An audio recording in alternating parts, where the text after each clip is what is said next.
Lee, thanks for joining us. Let's just finish off from the weekend. Of course, that win against the banging Fulham Oldham side. So you're actually going into this final month of the season, scheduled final month of the season, where you've already accumulated one more point than you did at the whole end of last season, with 6 games still to play. Yeah, that's really pleasing that we've overtaken that. Some ways it shows obviously progression and improvements, and we're trying to learn from what we did last season. And to do that against a really good team, you watch the game back, and it was a really good game of football. And both teams could have really won the game. Plenty of chances, plenty of shots. Decent advert for League Two on Saturday. Well, you're talking about being a decent advert with plenty of shots and plenty of penalty area activity. Your 2 goals have put you 2 lads right in for the EFL goals of the day. First and second, possibly they're going to finish, of course, and it's great feeling, isn't it, that for them lads and for the club, because it brought a real hype up at the end of the game. Yeah, and I think a game of that type of game probably needed them real special moments to make it an even better game. The 2 unbelievable hits. They could have carried on going past the net for another 20 yards and they'd have stayed at that height. They were really true strikes. But like I say, that game needed them special moments, because I did think it was a really good game of football against a good team. You won't, like you just said, they're right up there, and there's some good goals at the weekend as well, weren't there? So you'll do well to find one better than them 2.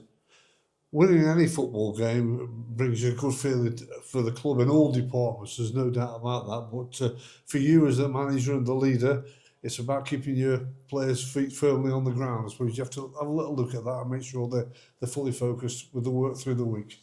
Yeah, but the players have been brilliant throughout the season. We've gone on spells where we've not picked up as many points as we'd like. Comes that with a change of team quite often, and players not being available, and some suspensions along the way.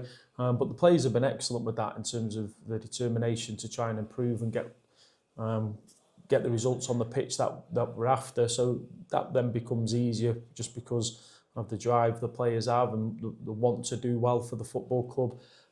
Like I say, I think we've been quite consistent in this building all the way through.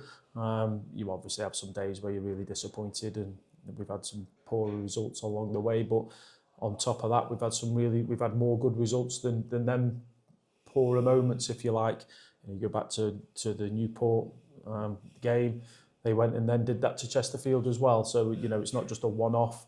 But we've been quite consistent in the building. If you come in regularly, you'll see that they're upbeat, the players, which I think is a really good thing. And they're young, they want to improve, they want to get better.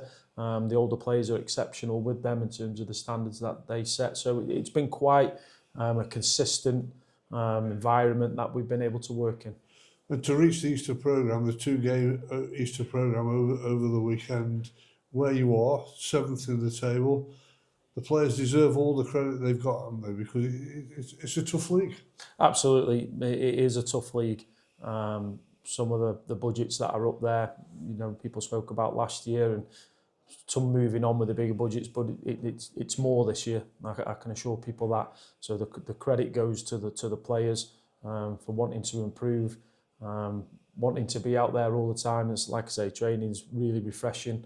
With the appetite that they show, but they deserve so much credit, the players, so much credit for what they're able to do. We've been down to the bare bones, asking people to step up. Often we've got players playing out of position or slightly, not their natural position, and they're a credit to the club. But what we've got to do is we've got to continue that for the next 6.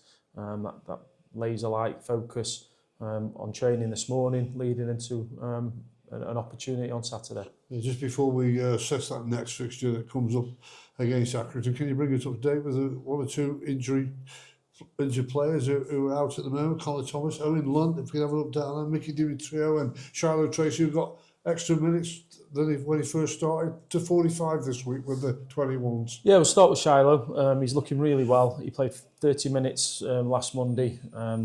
We were at Bournemouth yesterday. And he played 45 minutes, which is really good for him. And it's not necessarily looking what he's doing with the football. He looks like the Shiloh that we had before his injury, which is really good. He's worked extremely hard. He's not shirking away from any type of contact. The next one is just build him up for 60 minutes, and we're hoping to have him available for the squad sometime soon, and that'll give everybody a boost with that. Nicky will just have a look at what he's like over a nasty gash at the back of his Achilles. So we'll have a look at what he's like over the next couple of days and give him every opportunity to be available for selection. CT, hopefully just a couple of weeks away from being able to be selected again. So hopefully that's not too long. With that, Lunty, we've said it's for the foreseeable. It's going to be some time for Lunty. He's had a reoccurrence of a small stress fracture in his back. So it's about rest, obviously deloading him, but try and keep him conditioned the best we can. He's a fit young lad. So hopefully we're hopeful for some time over pre-season. The back end of that, he can start to up what he's doing. But he'll have to go for more scans and just check out where it's at.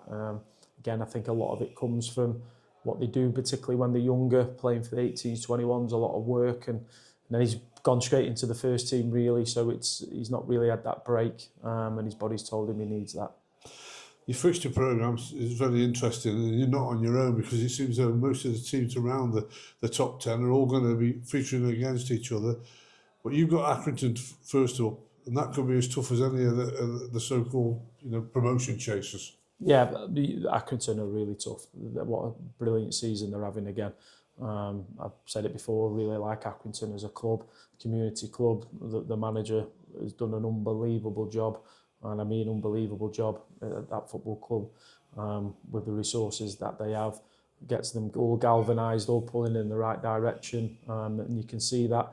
They've been on some run up to recent in terms of results, but Accrington away is always a tough fixture. What we've got to go there, though, is got to go there, be front-footed, go toe-to-toe, and hopefully come out on top. They certainly know how to defy the odds of being a regular, consistent football league club, don't they? Yeah, absolutely brilliant. So if you do manager of the year now, it'd be their manager. He would, in terms of what they're dealing with. You get to know a little bit in terms of the finances that they have to work with. But like I say, they have good young pros. A lot of them get good moves from that club because of how well they do. They try and play in a good manner, in a manner that they wants them to.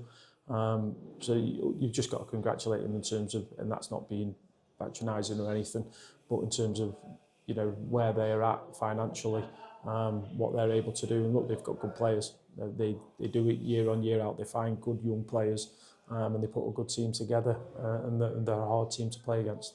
Well, last time you travelled on the team coach, you sent away your supporters with a very happy weekend, of course, with a packed crowd at Shrewsbury, and they'll be hoping for a similar result anyway come Good Friday evening, because they've sold out of the tickets. They're there in the numbers, and they're behind you.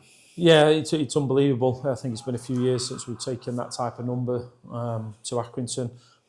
Hopefully we can fill behind the goal and hopefully one side, and hopefully send them home happy again. But a lot of hard work to be done between now and then. A real focus on what we've got to try and do.